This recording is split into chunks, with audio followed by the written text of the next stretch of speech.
Urdhva Prasarita Padasana. So, legs up the wall pose.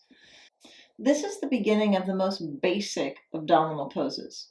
And that is because it starts to teach you how the relationship works between the pelvis and the legs. I sit as close or lie down as close to the wall as I can so that the hips are all the way on the ground, right? I want to feel the entire back of my pelvis on the ground. So for instance, if my hamstrings were tight, my legs would do this. I wouldn't be able to get my hips to the ground. So if that happens for you, back up until your hips come to the ground the way mine are now. And if you can be close to the wall, well, then fine. Be close to the wall. There is sort of an undoing that has to happen in the body. Some people, there'll be a big arch in your lumbar spine. And for other people, there won't. It just depends on the person. But when you get here, what you want to do is push your heel bones up the wall, like you're trying to push them straight up. And you'll find that your low back, the side waist, it will come down to the ground. You'll feel the ground with your lumbar spine. And when the lumbar spine comes down like that, you'll notice that your tailbone, just slightly, points towards your heels. So while maintaining that, spread the mounds of the foot from the big toe to the small toe and feel how that gets your kneecaps to lift. It gets the mounds of the foot to ascend a little bit higher than your heels.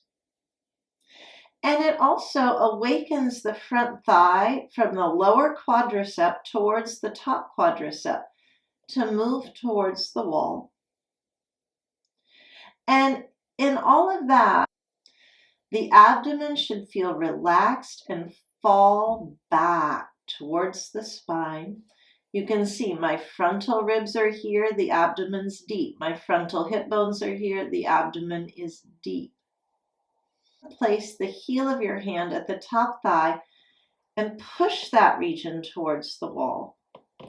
Use your hands to slightly roll the inner groins towards the wall, like that.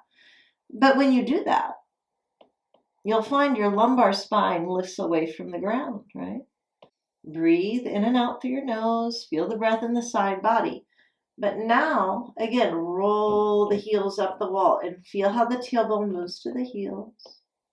The low abdomen stays restful. Spread the mounds of the foot, which helps create the action you're doing with your hands.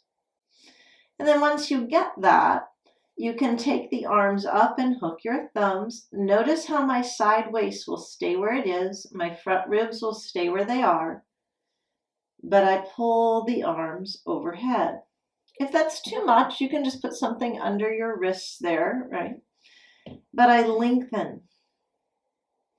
So it's like the legs magnetically go to the wall and I lengthen my spine away. And again, there's a deeper transformation of how the abdomen starts to understand the relationship between the pelvis and the legs. And then once that relationship is learned, I bring my hips a little away. I do all those actions again. And I float the right leg off the wall without hardening the groin or the abdomen. And then I can switch sides until eventually both legs come off the wall. But you see, the abdomen stays deflated and deep. And I can work here in what we call Urdhva Prasarita Padasana at a 90-degree angle. The breath in the side body keeps the back body wide against the ground.